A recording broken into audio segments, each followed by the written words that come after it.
तिलोरा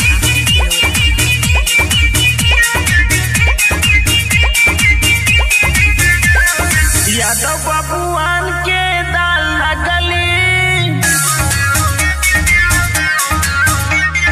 यादव बबुआन के दाल लगली, पावर मलहान के यही जचली, मार देंगे सीनावा पचाड़ी के गोली, पावर मलहान के यही जचली।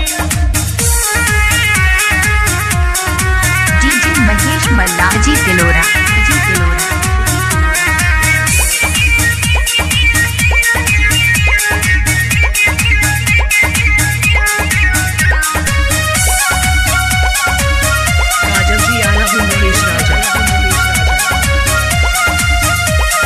सबके हुके ता देखा गईल हो, आपसे में सब ठंडा गईल हो, मलहवन के देखी के चर्चा ना कहेले निशा दवाया गईल हो।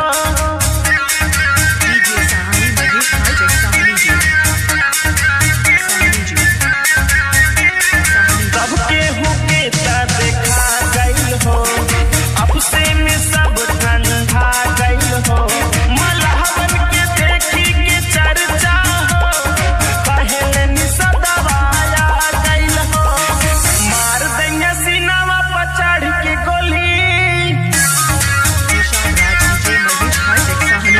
मार देंगे सीनावा पचाड़ के गोली, पावर मलहान के यही जचली, यादव बबुआन के दाल लगली, पावर मलहान के यही जचली।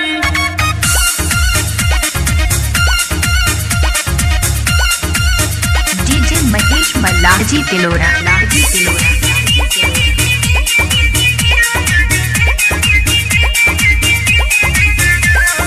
गोरखपुर में हाला बा, निषाद जी के बोलबाला बा, अरविंद दीवाना के बतिया से खुश भई गौआ मोहाला बा।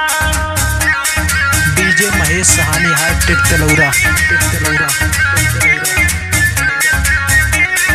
गोरखपुर में हाला बा, निषाद जी के बोलबाला बा, अरविंद दीवाना के बतिया से खुश भइल गौआ मोहाला बा, यादव बबुआन के दाल नगली, डीजे महेश सहानी हाईटेक तिलोरा साथी बदली के दाल नगली, पावर मलहान के यही जचली, मार देंगे सीनावा पे चढ़ी के गोली, पावर मलहान के यही जचली।